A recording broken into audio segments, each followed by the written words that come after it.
Solar advocates are protesting an assembly bill that could leave solar panel owners without their low energy bills. Sempra Energy is proposing to rewrite their energy conservation measures that were implemented more than a decade ago. NBC7's Elena Gomez is downtown with the very latest on this rally. Elena. Jason, well, this could affect not only just solar panel owners, but us as well. It can affect all people using the energy bill. It could increase our rates exponentially. Now, we're at the rally right now. We'll show you what's going on here. They've started assembling. They're going to be moving and parading around the Sempra Energy building all morning. Now, solar panel advocates say they want the bill, AB 327, amended so rates aren't hiked and it doesn't impact their solar panel investments. On the other hand, Sempra Energy says it all pans from the 2001 energy crisis, a bill passed back then to protect California ratepayers from price fluctuations. This capped the rate for consumers in the lowest two tiers. Now, Sempra Energy says because of this, the energy company, large energy consumers rather, are paying more and they want a more fixed charge for everyone.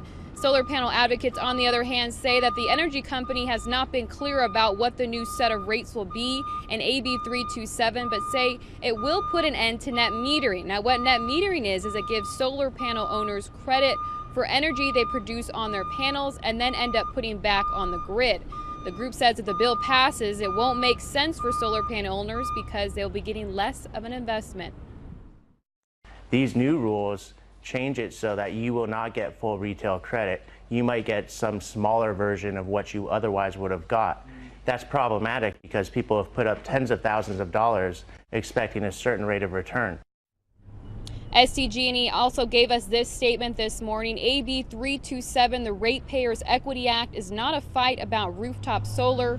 SDG&E strongly supports AB 327 as a necessary step to begin to correct California's broken, outdated, and inequitable residential electric rate structure. Now, the Senate is expected to vote on this on Friday and then return for a vote in mid-September. And if this all passes, all of us could be seeing this new change in energy rates as soon as 2016. Elena Gomez, NBC7. Well, solar supporters, environmental groups, and city and county officials joined forces to protest Assembly Bill 327, saying it could raise your electricity bill. SDG&E is my utility. Their goal is profits without a doubt. Group claims this proposed legislation backed by SDG&E and Sempra will eliminate current legal protections for rooftop solar owners and lead to a new fixed charge for all residential customers. County Supervisor Diane Jacobs says this bill changes the rules for customers who switch to solar energy thinking it was going to be an investment. Jacobs says the bill will also allow the utility to make more money off customers, even though ratepayers are already footing the bill for San Onofre and 3 wildfires caused by SDG&E in the Sunrise Power Link. And then it allows the Public Utilities Commission to mess with the tiers, the baseline, who knows what else. I would say to San Diegans, have you ever seen anything that Sempra Energy and SDG&E has promoted that has decreased our electricity rates? SDG&E says they support solar customers and that AB 327 would give the California Public Utilities Commission the authority to place a fixed customer charge that all residents would be required to pay. The fee would be capped at $10. They go on to say it could be significantly lower, but would help address issues with the current rate structure being unsustainable. Protesters gathered outside Sempra Energy headquarters in downtown San Diego. They rallied against a proposed state assembly bill they say would get rid of current legal protections for utility customers that use solar energy, as well as lead to new fixed charges for all customers. SDG&E, which is owned by Sempra Energy, issued a statement saying it supports Assembly Bill 327. The utility says the bill would not change electric rates, but it would be a first step in fixing California's current and outdated rate structure. Some San Diegans are speaking out against a proposed energy bill in the state assembly. Solar power is what we need. We say no to corporate greed. Elected officials, environmental groups, and solar advocates rallied outside Sempra headquarters to oppose AB 327, backed by utilities. Opponents claim it will eliminate current legal protections for rooftop solar owners, and they claim it will lead to a new fixed charge for utility customers. It's another way for SDG&E to increase our electricity rates. We're already paying some of the highest electricity rates in the nation, and this bill would be a real step backwards in time.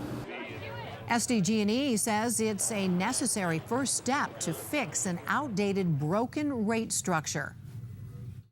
The system is completely out of balance. We've got the people in the lower two tiers not even paying the cost to serve them, 20% less than what would be their fair share. In addition, we have the people in the top two tiers paying 50% more than their share. That's not right. The state Senate could vote on the bill as early as Friday. It would then return to the Assembly for a vote. Solar power advocates rallied in downtown San Diego today. They're concerned about Assembly Bill 327. That bill changes how certain rates are set and who's in charge of making the changes. So now they want to add a fixed charge and make homeowners pay higher fees. Well, the Sierra Club, solar power installers, and concerned citizens are speaking out about changes to net metering. Those are rules set up to allow residents to sell solar-generated power back to utilities. The changes proposed by AB 327 to net energy metering threaten the foundation of rooftop solar. For me, it turns my solar investment from one that should pay back before I retire into an expensive loss. Activists say a provision in the bill would allow utilities to charge customers a flat fee. County Supervisor Diane Jacobs says that adds an expense that rooftop solar owners don't currently have to pay. This will discourage people from putting solar on their roofs. It will discourage energy conservation measures, which has been something and policies at the state that have been in place for over 20 years. It's a big step backwards. SDG&E's Stephanie Donovan says the utility is not interested in pinching off the solar pipeline. SDG&E supports solar. In fact, we have about 26,000 customers with rooftop solar on their homes and businesses today. It's a good thing. But the way it is today, without a change in the rate structure, it's not sustainable. Donovan says the current rates are out of line with what energy costs. She says some customers buy power at below market costs, others pay more. Now, of course, passing AB 327 would also shift the authority to make the rate structure changes from the legislature back to the California Public Utilities Commission. Lawmakers, of course, seized that responsibility during the state's electricity crisis back in 2001.